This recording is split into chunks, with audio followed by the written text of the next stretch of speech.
Check out Paddy's Rewards Club. Place 5 bets of £10 or more across any sport in a week and get a £10 free bet the next week. Paddy Power, you beauty! Max £10 bonus per person per week. Excludes shop bets. Selected odds. Conditions and exclusions apply. 18 plus. BeGambleAware.org.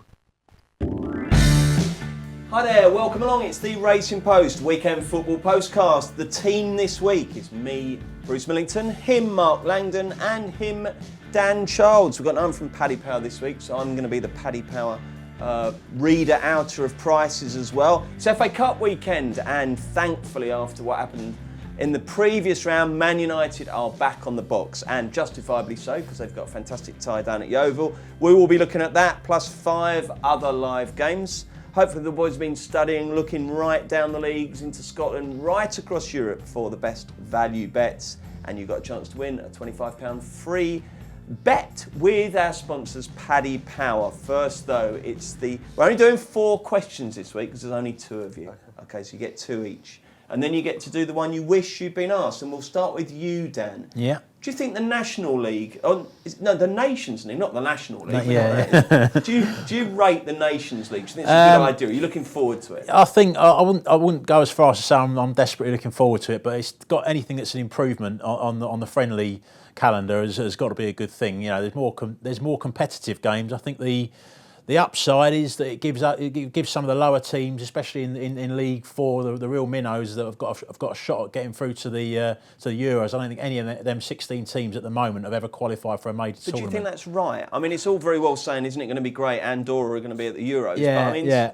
I suppose at least it means those teams have got some more competitive games, and overall it will reduce. Although there's still normal qualifying, it will reduce the amount of mismatches that we see on the calendar. I think that the obvious downside is that with the promotion and relegation situation, you could have you are probably going to have situations where the teams are going to look to get relegated from their league to get into a lower league to have a better chance in the future of winning with a qualification spot. So you could get teams throwing matches. I suppose that could be quite fun, couldn't it? Yeah, if they're both I think they'll do it. Yeah, exactly. They'll Yeah, probably do it in a clever way. I mean, because it's kind of a replacement of friendlies. You might get managers that pick youngsters or reserve teams, and that'll be their way of I see. doing it on the quiet. Yeah. Could be like that episode of Are You Being Served? Don't worry, you're waiting on for that. Where the 2 members of staff had a boxing match and they both backed the other one to win it. And it was brilliant.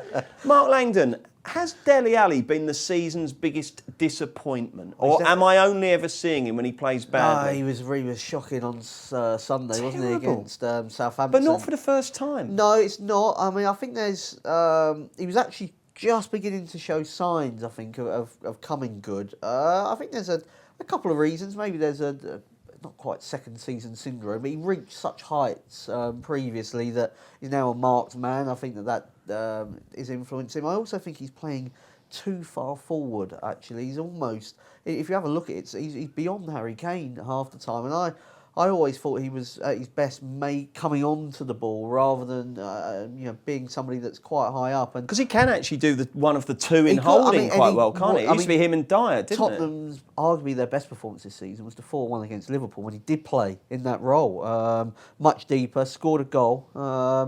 So I'm trying to think of who's been a bigger disappointment. I mean, he'd be right up there for sure, and only because he's so good and everybody knows. It's a shame because I just love watching him play, but I watched him against Southampton. He was being too long on the ball. His choice between the easy ball and trying to do a trick was poor. He's obsessed with a nutmeg and has been for a while. And I think he just needs to get back to what made him the player that he was. I would say is that they've been to Barcelona in the week, and a number of them came back ill. I mean, I hadn't been to Barcelona. I've got the same. I know you've the just same illness, but you? like Son, for instance, was nowhere near his level. So I do wonder whether Lloris and Eriksen missed out. So maybe he wasn't 100% either, but he's definitely been right up there, for sure. You would have got your cold in Notts County or somewhere like that. Where were you last Saturday? No, I was in here, so really? I was in the office. Yeah. Okay, Dan. Yeah. Here's a question for you. The weather's been really terrible, hasn't it? It's been wind and rain and wet pitches. Do you make any adjustment in your betting strategy dependent on the weather? Yeah, I think you do. If it's extreme conditions and you know places like Newport where the pitch is a little bit heavy and that kind of situation, and when it's windy, I always think about the grounds as well. When it's windy, if there's an exposed ground, you know that those conditions are going to affect the game more. and so it's a team that's sometimes a team that plays better football can be better in them windy conditions, because at least they keep the ball under the wind, if you like. But I would say that what the adjustment I would make, it wouldn't change the bet that I do, but it may mean I don't do a bet on that game at all. I think it's a bit too much of a leveller, and just leave the game alone if it's extreme conditions. Okay, excellent. Blimey. Oh, Mark, we've got another one for you. Sorry, I was going to say that went quickly, didn't it? We've talked about the disappointment of the season. Who's the signing of the season? No, the signing of the January window. Which is the one that so far you think, that was a good buy? I mean, haven't been many. I'll go obvious here. I mean, I think Alexis Sanchez from Manchester United, long term, maybe not. I mean, he's expensive, and but Mourinho's not thinking about Manchester United in 3 years' time. He's thinking, we need to get closer to Manchester City, and we need to do it as quickly as we possibly can. And I think Alexis will change the dynamic of Manchester United in a few different ways. He obviously gives them the option to play wider when they want to be really attacking, but Lukaku struggles in them biggest matches, and you can play Alexis now up front. And he'll offer you a different threat, and maybe whereas Lukaku's sometimes a passenger in those big games, the one thing Alexis sort of never is a passenger, and his choice isn't always the best, but he's somebody that's played at the highest level for a long time now. He's at Barcelona. Manchester City wanted him. They didn't like the idea of the agent suddenly demanding a slice of the action, and that's one of the reasons why they held back on the signing. But Manchester United, I think, have strengthened themselves and not weakened Manchester City, but they've certainly stopped Man City from getting any stronger. Probably not enough to change the overall picture this season for the Premier League, but next year they've got to have a slightly better chance, haven't they, with Alexis in there as well as Martial and Lukaku and Pogba. Oh, by the way, it was a good shout, Martial. You had him for first score. Yeah. But I was going to say, is Martial not playing where Sanchez ideally would? I mean, I was looking at the fact that Sanchez can play as a 10, or he can play off the right. I mean, What is Mourinho's best front six now? I think he probably. I mean, it'll change dependent on the opponent, but I think he's probably looking at Pogba and Matic as his 2. Then he's looking probably at Martial on the left, Sanchez on the right, Lukaku through the middle, and then he's got his 1. Lingard, obviously very effective at what he does. He's getting better, isn't he? He is, yeah. Sickening. I mean, there's a story doing the rounds that Ferguson told his dad that he wouldn't see the real potential in him until he was 25, and he's now 25. And Ferguson apparently said he can be Manchester United's Platini. That's how highly he rated him, and it was like all about don't get frustrated with how little you're going to play now. You are going to develop into this great player. He's not not a great player yet, but he's definitely getting better. Yeah, and you've got Juan Mata, who can now move to the 10, probably his best position against a packed defence. And I think ultimately they're probably going to buy another midfielder and then put Pogba in that position behind. So he's got a lot. I mean, I think Sanchez gives you a lot of options. Okay, chaps, well done. Dan, which one of those, of Mark's 2, would you like I'll to go for answer? the signing. I mean, there's a couple that I'm thinking of. I mean, there's the Ross Barkley deal. I know they got him cheap because of the fact of the lack of the contract winding down. A little bit similar to the Sanchez situation. But I looked at Chelsea last night. He looked quite sharp actually in what he did. It looked like it was his first game I think of the season, but he looked quite fit and sharp.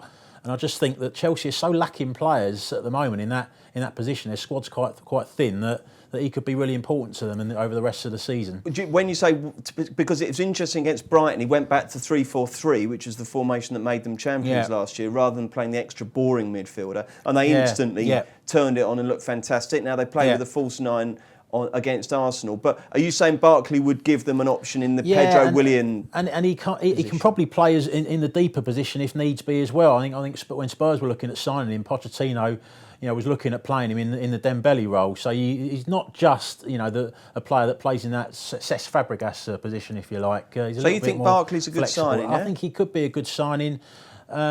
This season, they're going to have a lot of games to play. Just lack of numbers as well and quality players that they got. I mean, I think Willian went off the other night. They're looking quite thin at the moment. Barkley out though, didn't he, last night? He had a massive go at him beforehand for not being ready. And after the game when William went off, he said something like, "Well, what are you meant to do when you've only got Ross Barkley to come off?" It was words to that effect. I mean, I am paraphrasing. He brought him on instead of Drinkwater, didn't he? Well, maybe that says more about that he don't fancy Drinkwater, but.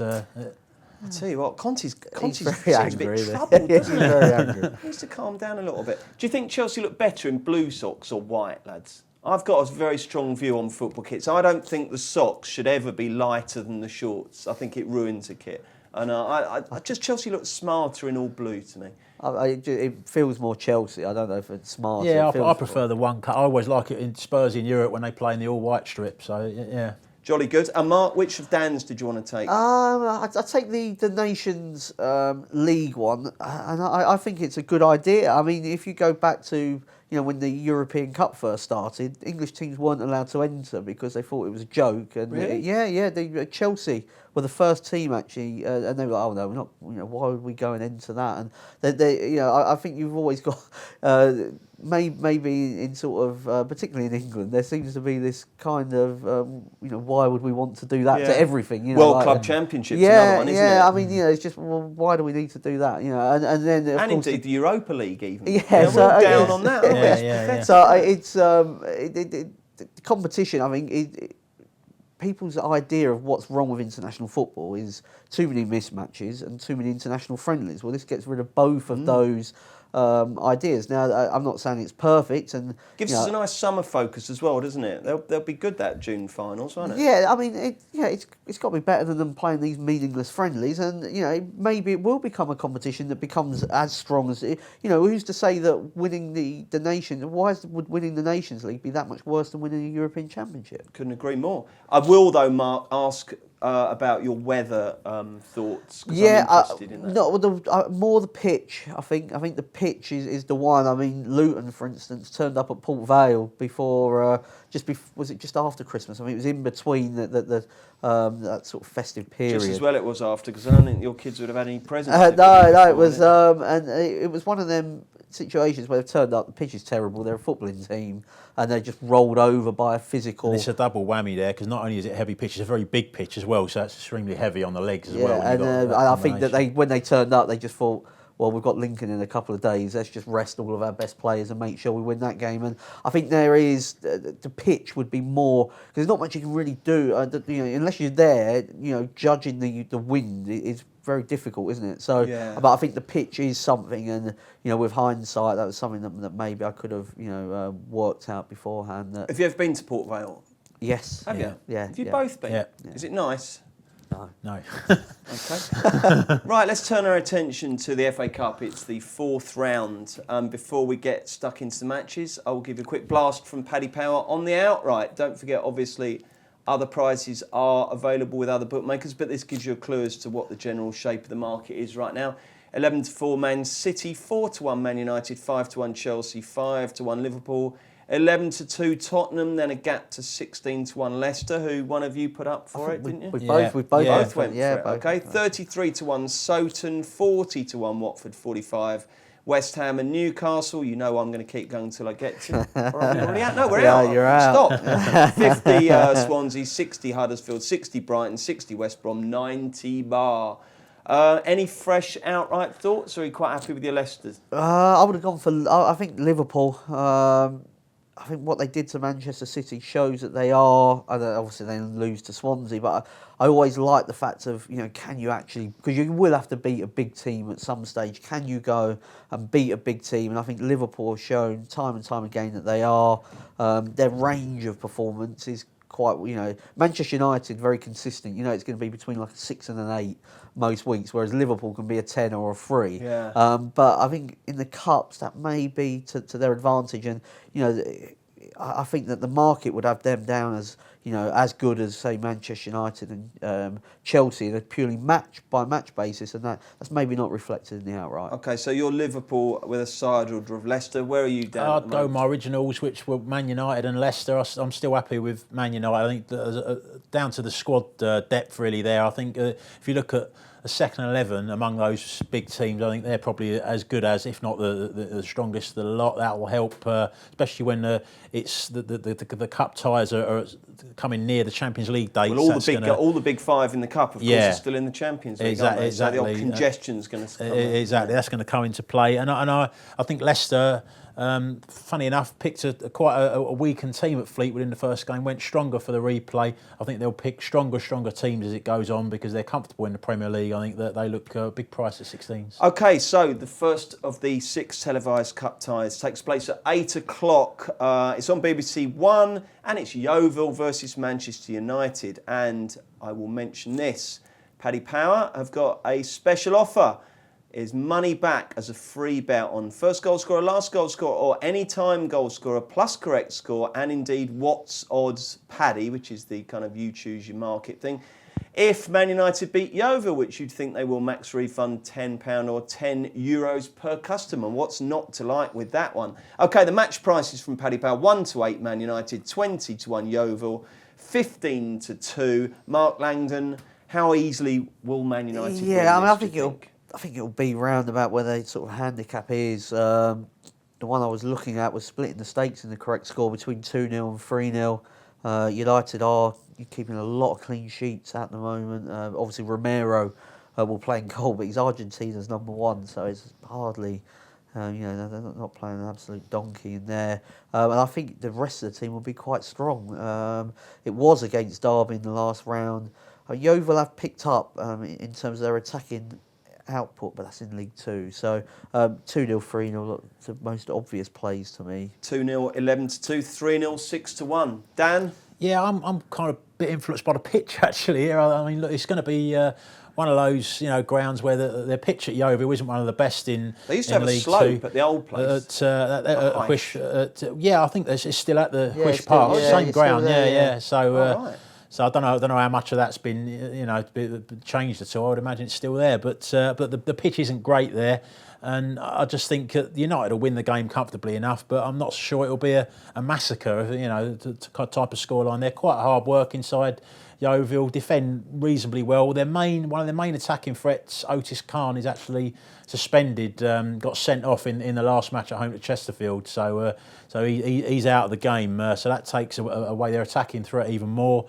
Francois Zoko is their top scorer. I think he's got 10 goals this season. He's 34. He's had a spell. Highest he played was in the Championship with Blackpool, where he got 1 goal in 14 games. So their attacking threat compared to what they're up against United is quite poor really. And I just think the way to go is Man United to win the game, but maybe not to be a high-scoring game. I looked at Man United to win and under 3.5 goals was 13-10. That looked a good bet to me. I don't think we should do they played for both clubs, do you? I couldn't even say they played for Yeovil. There may be the odd loanee, maybe. OK, we'll see if we can get a they played for both clubs out of the latter games, which we'll look at next. Check out Paddy's Rewards Club. Place 5 bets of £10 or more across any sport in a week and get a £10 free bet the next week. Paddy Power, you beauty! Max £10 bonus per person per week. Excludes shop bets. Selected odds. Conditions and exclusions apply. 18+. BeGambleAware.org. Hi there, welcome back. Let's look at 3 live FA Cup ties taking place on Saturday, starting at 12:30 at London Road. Peterborough versus Leicester, a kind of East Midlands derby, I suppose. Peterborough's sort of on the borders of East Anglia, but I think they'll turn this one into a derby. It's on BT Sport 2 and Paddy Power bet 4-7 the Foxes, 9-2 the Posh, 3-1 the draw. Dan Charles, you're going to go first. Right, I mean, I think the Premier League team again here, Leicester, will probably win the game, but opposite to the Yeovil Man United, I think there'll be goals in this one. I mean, Peterborough have got a reputation for over a few years now of scoring a lot of goals, conceding a lot of goals. It hasn't changed really. They're the 4th highest scorers in League One.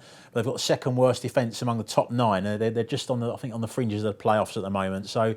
They're better players are going forward. Marcus Maddison is the top of the assists in League One. You've got 13 assists, which is 3 more than any other player in that league. They've also got the top scorer in the league, Jack Marriott. So their weaponry is up front. They're not so great defensively. So Leicester's point of view, as I mentioned earlier, I think they'll pick stronger and stronger teams as this competition goes on.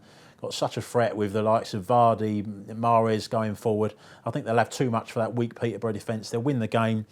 But from a value perspective, Leicester to win, both teams to score at 2-1 looks a bet to me. Well played, Dan. Mark? I was looking at Mahrez to score the first goal. Got the same sort of issues really with Peterborough. Defensively, they struggle in League One. So, I mean, up against a Premier League team, Mahrez 3-6 or 6-13. I've been really impressed with the way he has knuckled down, really. You know, he obviously wants to leave, but nobody wants to pay the money that Leicester want for him.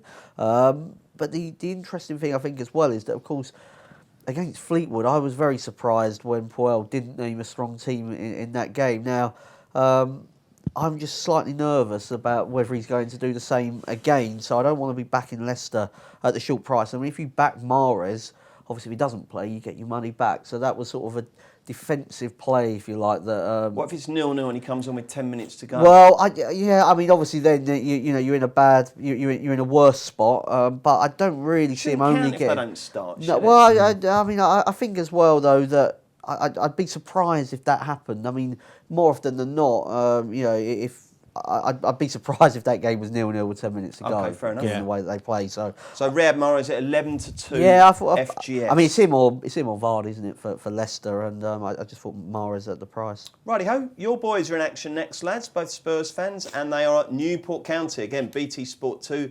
5:30 kick-off. Obviously, Tottenham at a very short price. And they are 1-7. 17-1 Newport County, 13-2 the draw. It's a PBS and no mistake, isn't it? Just how big is that potential banana skin, Mark? Well, the pitch is, I mean, I think we mentioned earlier, Newport's pitch isn't great. It's actually better than it has been, but they do play rugby on it, so that's not going to be to the liking of Tottenham. They fully deserve to beat Leeds, even though it wasn't Leeds' strongest team in that last round, and they're going well in League Two. Whether that equates to much against playing, you know, a team that's in the Champions League last 16, I'm not so sure. But obviously, very difficult to pick out value bets when the favourites are so short. We've mentioned him earlier. I thought Dele Alli for the opening goal, and it's because of the reasons that I mentioned of how high up the pitch he's playing. If you sort of did like the stat zone look at his heat map or whatever, I mean, it's virtually 4-4-2 at times with how high he plays up alongside Harry Kane. I mean, Kane shorter than 2-1 in the first goal scorer market. I thought that it was an opportunity for Dele to find a bit of form. And make me look at it. That's always what. But the thing is, we're sort of going strong on the fact, you know, we're not saying he's going to be rubbish forever. We just said he's had a bad first half of the season. I mean, he couldn't deny that. I mean, I think his England spot's got to be debated at the moment within that starting 11. I mean, Raheem Sterling in a sort of similar-ish position is doing a much better job. Form is temporary, class is permanent. I'm sure they'll be saying there. That was what they'll be saying as Ali bangs in his fourth goal. Dan, have you got an opening for profit in this one? Yeah, I think I'm on similar lines to the Yeovil Man United game. Really, again, the pitch, as Mark's mentioned, has improved there. But I watched the Leeds, quite a bit of the Leeds game actually, and it's still not in fantastic condition. I don't think Spurs will enjoy playing on it. You've got to try and work out what sort of team Spurs are going to play as well. Against Wimbledon, that was after a very, very busy spell. They went reasonably strong. Kane started. They can't pick a bad team though. Ali and Son came on. But it's just when Kane starts, you immediately think it's a much better team. Do you know what, with Spurs, they can't pick a bad team, but there's 4 players there, the attacking players, that are really important. And you saw at Southampton when Eriksen doesn't play, how much the function of the attack doesn't work quite as well. So, and it was funny enough against Wimbledon, it's only after Ali and Son come on, I think it was 0-0 at the time, and then Spurs pushed on, won the game comfortably. So you have to look at that. That's kind of the worrying back in Spurs to win by a lot of goals. The Newport side of things, they've got a couple of midfield players. The captain, Josh Labadie, who's widely known there as their best player, midfield player, and Matt Dolan, another central midfield player. The two of them are injured for the last 2 games. So be interesting if they recover. Well, yeah. I actually opposed Newport because of that when they played Morecambe in the week. They drew 1-1. So they whether they come back or not is worth looking at for doing your bets. But I just got the feeling here, all things being even, that it'll be a Spurs will win. But again, a low-scoring game on a dodgy pitch. Spurs to win an under 3.5 goals, 13-10 looks a bet to me. Okay, they played for or managed both clubs. Oh, you obviously Edinburgh. Justin Edinburgh, yeah. Was there not another one? I thought it was someone else. Maybe it was one of his mates helping him out. But that was the one I had in mind. There you go.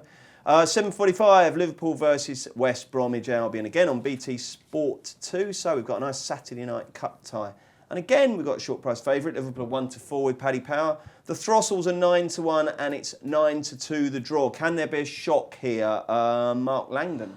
I'm not sure that there'll be a shock. I think West Brom can play their part, though. This is the game I'm looking forward to most of them, because I'm interested to see West Brom playing a lot more positive attitude under Alan Pardew. 32 shots on target in their last 7 matches. I mean, they probably didn't have 32 in a season under Pulis, the way that he was setting them up, and he got into such a negative mindset by the end that he'd kind of forgotten that his Stoke team, although they were defensively solid and well organised, when he was at his best with Stoke, they still had quite a threat going forward, but he lost his way a bit like Paul Clement did at Swansea. I was looking at both teams to score. I mean, West Brom have scored in 7 of their last 8 matches. They've had all of them shots on target, and they've got the Premier League game on Wednesday coming up. Is against Man City away. I mean, I wouldn't be amazed if they chuck that, because they've got Southampton on the Saturday. So this game, some of the Premier League teams, you'd be worried. West Ham, for instance, have got Wigan on Saturday, then Crystal Palace on Tuesday. So I think Moyes has got to think more about the Palace game, whereas I think Pardew possibly will think that the City game is almost impossible. Southampton next week's the bigger one, and that he can have a bit of a go. And Liverpool, obviously, quality going forward. You've still got that vulnerability to them defensively. BTTS? So, yeah. I'm just trying to It's find odds it against. out. I think it's about 11 to 10. Okay, let's have a look. Yes, it is 11 to 10. Jolly good.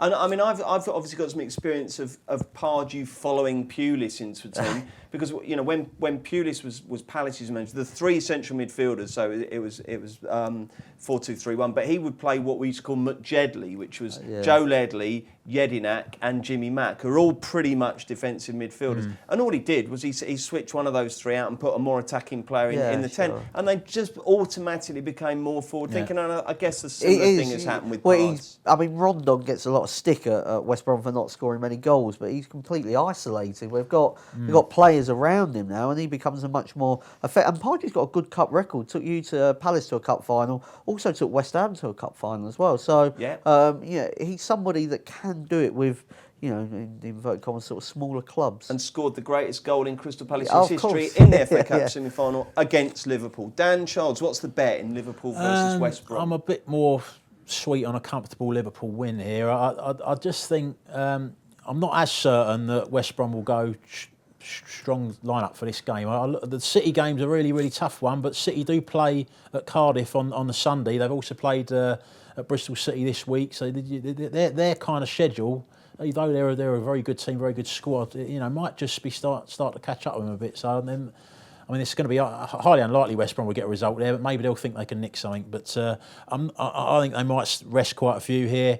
I think Liverpool, after the Swansea result, are less likely to rest players. I think after losing that game at 1-0 in the manner that they did, they're going to really need a good performance and a good result to get back on track. The game at Anfield not that long ago was 0-0. West Brom didn't create a lot in that game, so I'm going to go Liverpool to win 2-0 at 6-1. Okay, what did you make of that Swansea performance though, Dan? Yeah, I think Swansea. I mean, it was defensive, but they did what they had to do to win the game. I saw them very soon after Carvalho went in, when they won 2-1 at Watford. Though they got the 2 late goals. Throughout the game, they played very well. A lot more attacking in that game, so they can play different ways. The motivation of the team was a thing that struck me against Watford. They were highly motivated. It looked like they were playing with belief, even when they were 1-0 down. And I've said for a while ago that I didn't think they were dead and buried in the league. I think they got a chance of staying up. You're absolutely right. Carvalho loves these analogies and metaphors and stuff like that. The Formula 1 one was fantastic, wasn't it? I didn't hear that. He said, like a Formula 1 car is very fast, but if you drive in traffic at 4 p.m. in London, it slows down, and that's what we need to do to Liverpool to slow them down. And after he lost the Sheffield Derby with Sheffield Wednesday, he pulled I think it was a £20 note or a £10 note out of his pocket, screwed it up as much as he could, and then said, like, what's the value of this? And I said, well, it's £10. He said, well, it's the same whether it's been bashed up or it hasn't. He was just pointing to the fact that Sheffield Wednesday was still the same team, even though they'd taken a bit of a hiding. So, I mean, he's quite an interesting. He's an interesting character. He's good press conferences. Excellent, jolly good. Right, let's get the naps. This will not be beaten. Right, lads, there's only 3 of us. We've got to get a winning treble this week, right? Mark Langdon. Nottingham Forest draw no bet at Hull in the FA Cup 4th round. Hull have only won 1 of their last 15 matches in all competitions. Forest are outsiders at the KCOM, just narrowly. They have been backed, but they fully deserved their 2-0 win at Wolves last week. They beat Arsenal in the previous round, the game with a really enterprising performance. And I mean, I just look at the fact both teams have changed their manager pretty recently, haven't they? Hull went for Nigel Adkins and Forest went for Aitor Karanka. I think that shows the ambition of where sort of one team knows they are and where one team wants to be. I like Forest in this one. Forest are 5-4 on the draw, and I bet, Dan? Yeah, I would go. I'm going down to League One. Charlton are going to Blackpool. Charlton 6 in the league, won the last 3 games at the moment. So although there's a bit of ownership uncertainty there at the moment, still not. Roland Duchâtelet is still in charge at the moment there, which the fans don't like, but they are doing well on the pitch, won 3 in a row. Blackpool have won 1 in 14. They're only a couple of points now above the relegation zone, have not won at home since October. So I think Charlton are a similar price to win the game to Blackpool, which looks a really good bet. Charlton got Kai now. I think they have. They're definitely pushing for him. They've signed Michel Zyro, Polish striker on loan from Wolves, who a lot of Wolves fans said before he got injured was looking at a decent player as well. Interesting. I'm going to go with Fulham. They are at Barnsley. I like the way Fulham are playing now. They're really banging the goals in. I thought 10 to 11 Fulham was decent. Okay, competition time. Every week we give listeners and viewers the chance to win a free £25 or €25 bet, courtesy of our sponsors, Paddy Power. All you have to do is answer the upcoming question correctly and tweet your answer with the hashtag Postcast. The winner will have the free bet credited to their Paddy Power account. And last week, well done to Jamie from Hampshire. He got the question right, used the hashtag Postcast, so good luck with your free bet, Jamie. If you want to join Jamie in winning a free bet, just tweet the answer to this question with the hashtag Postcast, and we will announce the winner next week. The question is, who scored Arsenal's winner in their 2-1 win over Chelsea on Wednesday night? Check out Paddy's Rewards Club. Place 5 bets of £10 or more across any sport in a week and get a £10 free bet the next week. Paddy Power, you beauty! Max £10 bonus per person per week. Excludes shop bets. Selected odds. Conditions and exclusions apply. 18+. BeGambleAware.org. Hi there, welcome back to the Racing Post Weekend Postcast. I'm Bruce Millington and I'm delighted to be joined by my Racing Post colleagues Mark Langdon and Dan Childs. We're looking ahead to 2 live FA Cup games on Sunday at 1:30. First of all, Chelsea versus Newcastle on BT Sport. 2-5 Chelsea, 7-2 the draw, 13-2 Newcastle. Dan Childs, what is the bet here? I'm going to take Chelsea on in this one, actually. I understand Newcastle are going to have they've got a big Premier League game to come in midweek, and they probably will make changes, Benitez. Burnley on Wednesday. Yeah, Burnley at home on Wednesday. So I expect Benitez to make changes. I'm not so worried about that because I look at Newcastle's squads and I don't think sometimes the players that come in are a great deal worse than the ones that are playing. I mean, you look up front, Dwight Gale will probably come in for Hostelou. I mean, a lot of their fans would argue, well, that's a better option anyway, certainly on the counter-attack in a game against a big side. I watched Chelsea. The main thing is an anti-Chelsea, but I watched Chelsea at Arsenal, started the game well, but seemed to get more and more leggy as the game went on. And Willian, I think, went off with an injury as well. Fabregas and Morata missed the game with injuries. I mean, will they be available? Chelsea played so many games as well this month with the FA Cup replay against Norwich. I think they'd had 5 draws as well in a row, 2 of them against Norwich, which shows you they've not been convincing. 5 draws in a row before they won the game at Brighton. The game at Brighton as well, although they won 4-0, between 2-0 and 4-0, a big part of the game was quite evenly fought as well. I thought that was a little bit of a misleading score. They relied so much on Hazard, who had a great game against Brighton. Will they rest him? Will he play? They've got Premier League games coming up. If Hazard is rested, you kind of think, well, what is there to... Where's the magic? Yeah. I mean, if Hazard's rested, if Morata doesn't play, who's going to get the goals? Batshuayi, come on. I mean, I watched him when he turned to him in the Arsenal game. He was so ineffective as a centre forward. He wasn't... Lack of confidence, obviously. He's not making the right runs. When the ball goes up to his feet, he can't trap it or lay it off. I honestly could say I didn't see a single thing that he did right. So there's a lack of depth for me there up front. And I think that Newcastle, even with a few changes, might give them a few problems. Norwich have gone there and drawn and taken them to penalties. Why can't Newcastle get a similar result? So I'm laying Chelsea all the way here. You're just going to you're going to back Newcastle or the draw. Newcastle or the draw, double chance. Yeah. Mark, you say what you think will happen. I'll find out the price on that. Yeah, I mean, I've got similar issues with Chelsea. I did look at maybe Newcastle on the handicap with a goal start. I think I've just gone now for the draw Chelsea on the double result in the belief that Hazard probably won't start but could come off the bench and sort of make the difference as the game wears on. Hazard, I mean, Chelsea have started quite well in their last 2 matches against Brighton and Arsenal, but I'm not sure it's a collective thing or just the brilliance of Hazard really that has taken them on. And if Willian's not playing, that's another attacking option down the drain for Antonio Conte. So I'm expecting a slow start where Chelsea may be feeling the effects of what happened on Wednesday, but eventually can find a way through, probably with Hazard coming off the bench to make that all-important difference. If you have a look at, with the exception of the Stoke game, they've been very slow starters at home at Stamford Bridge.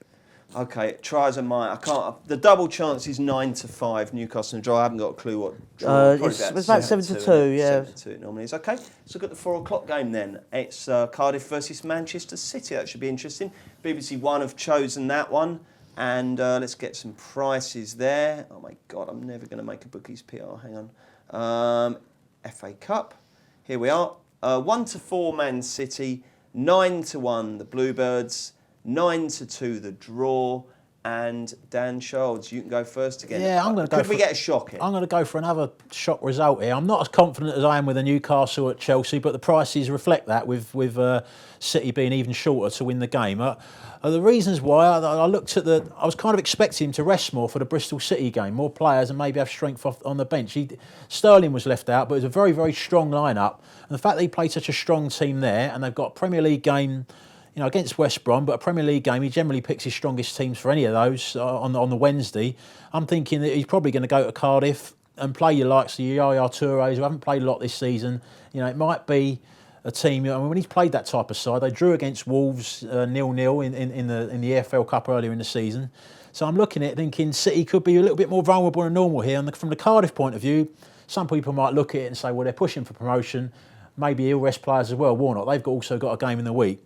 But I looked at the team he picked. They played Mansfield the third round tie. He made a lot of changes at home to Mansfield. They drew. Then the draw come out, the third round draw. They were drawn with Man City. The replay at Mansfield, he selected a really strong team. So he clearly fancies this game, Neil Warnock. And he's a type of character. A big game like this, he's up for causing a high-profile shock. So they're going to be, I think, full strength, going to give it everything. And I just think against a weakened City are too short in those circumstances. So Cardiff or draw double chance for me. Okay, and obviously big game for Guardiola, who's modelled his style on Warnock throughout his career. How do you think this one will play out, Mark? Well, there's no betting yet on the time of the first goal, sort of over. Yeah, before or after. Yeah, before or after. I mean, given the price of Man City, it's going to be around about the 20-minute mark when it comes out. I'd be over that. I mentioned it on last week's Postcast that City are not starting games particularly quickly. They didn't against Newcastle. They didn't against Bristol City. The performances are there, but they're happy to just pass teams to death and eventually wear them out. So that would be my main bet when the market comes out, because I'm expecting a defensive performance from Warnock. He's not, he knows he's not stupid enough to try and chase the game. Without that market available, I wonder whether Gundogan, just in the anytime goal scorer market, could be the one. I'm expecting him to play. Scored against Tottenham, scored against Liverpool, and he's somebody that can definitely just find a way through that packed Cardiff defence. I tell you, I like this kid Zinchenko, don't you? Unbelievably talented. Tell me about him. We went on loan to. They're sort of making a joke saying he's Kevin De Bruyne's brother. Yeah. Because he looks similar. like him, got a similar style of play. Went on loan to Holland. I think it was PSV. Just didn't use him. I think City were frustrated because they knew he was a talent, and he should be playing for in what's a bang average league. They've got him back, and he's been talking about the fact he's an attacking midfielder or somebody that can play wide. He's not essentially a left back, but he's been talking about the fact that Guardiola, his fullbacks play like midfielders anyway, right. And that it's the perfect way for him to learn about becoming a better midfield player by playing in that role and stepping into the central zone and creating from there. He's causing a havoc really, because you've got another playmaker within that City team that can cause damage. Defensively, I suppose you'd be looking to get at him and maybe on sort of high crosses at the back post and stuff like that, because he's not somebody that's got a defensive nature to his game. But City dominate so much of the ball, it doesn't really matter. I was surprised he played ahead of Danilo against Newcastle, but obviously Guardiola liked what he does for the team going forward. Looks very good indeed. Okay, join us on something called Facebook Live on Monday afternoon, where Mark Langdon, Dan Childs and James Milton, I'm obviously not allowed on that because I'm too old, I don't understand it. They'll be looking ahead to a full round of midweek Premier League fixtures. So, you know, if you're slightly disappointed that we've got cup action this weekend, albeit we've got some good stuff, you haven't got long to wait. We've got Tottenham Man United on Wednesday. Is it? We've got 3 live games, so not live games, 3 games Tuesday, and then some fab stuff on Wednesday. Is there anything that catches your eye early on, lads? I'd rather wait. I think at the moment, just Save to see it for your Facebook Live. No. Well, I think you've got to wait and see what teams are doing, sort of in the FA Cup. Okay. Because the selections in the FA Cup are going to determine how strong our teams are going to be on midweek. Yeah. So, okay, jolly good. Thank you very much, chaps. Weekend plans? I'm going to Fratton Park for the first time on Saturday. Never been? Never been. Really? Never been to Fratton Park? So they've got Shrewsbury, big game in League One. Looking forward to it. Gave Henderson, the Shrewsbury goalkeeper, the big up on the postcast last week and made his first mistakes of the season. I thought he was at fault for both of the Donny goals, yeah. All right, that's good. What are you doing, Dan? Just a quiet one. Got the weekend off. Take my 6-year-old boy to football training. That's about. Yeah, Is he showing promise? Yeah, he's improving all the time. What at the boots moment. has he got? He's very, very energetic, tall player. His passing could do a bit of improving, but he's coming. Are you going to make him wear black boots? Colour of his boots. Sorry, yeah. he can't pass, but he's tall. No, orange boots. He loves orange. Loves the colour orange. Loves Blackpool as well because Mourinho's already got him lined up to play in that midfield. He can't pass, but he's nice and tall. Well done, lads. We're back next Thursday. Don't forget, if you like the shows, do please make sure you rate, review, and subscribe on iTunes. We've got Racing Postcast on Friday. We've got a review on Monday. We've got the Cheltenham Anti-Post Tuesday. We are back on Thursday. Check out Paddy's Rewards Club. Place 5 bets of £10 or more across any sport in a week and get a £10 free bet the next week. Paddy Power, you beauty! Max £10 bonus per person per week. Excludes shop bets. Selected odds. Conditions and exclusions apply. 18+. BeGambleAware.org.